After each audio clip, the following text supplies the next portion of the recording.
Trending একটা হাতার design তোমরা সবার সঙ্গে শেয়ার করবো। যদি ভালো লাগে লাস্ট পর্যন্ত দেখতে পারো। এই কাটওয়ার্ক ডিজাইনটা প্রথমে আমি লাইলিনের উপরে উঠাইছি। তারপরে আমি এই পাইপটার মধ্যে এটা লাগাইমো। লাইলিনটারে আমি পাইপটার পুরো সোজা দিকে বয়াইয়া সেটা এটার উপরে দিকে সেলাই করলাম। তোমরা একটু ভালো করে খেয়াল করলে এটা বুঝতে পারবা।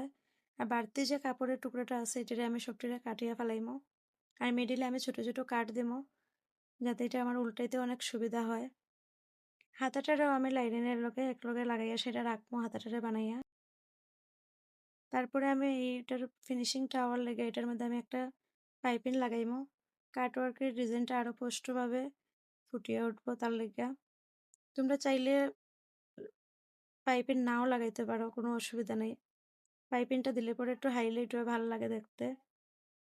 তো আমার এই সেলাইয়ের ভিডিওটি যদি তোমরা ভালো লাগে অবশ্যই আমারে কমেন্ট করে জানাইতে পারো। আমি রোজ দিন এরকম আমার সেলাইয়ের কাজের ভিডিও আমি দিয়ে থাকি। নতুন যারা আছে তারা অবশ্যই চেষ্টা করলে শিখতে পারবো দিকে দিকে। আমি যতটুকু পারি অতটুকুই আমি রোজ দিনই তোমরা সবার সঙ্গে শেয়ার করি আমার কাজের ভিডিওটি। যদি ভালো লাগে লাইক, কমেন্ট, শেয়ার, সাবস্ক্রাইব করতে পারো। দেখো পুরো হাতার ডিজাইনটা আমি বানাইয়া লইছি। দেখো অনেক সুন্দর হয়েছে ফিনিশিংটা। তোমরা কিরম লাগলো অবশ্যই জানাইও।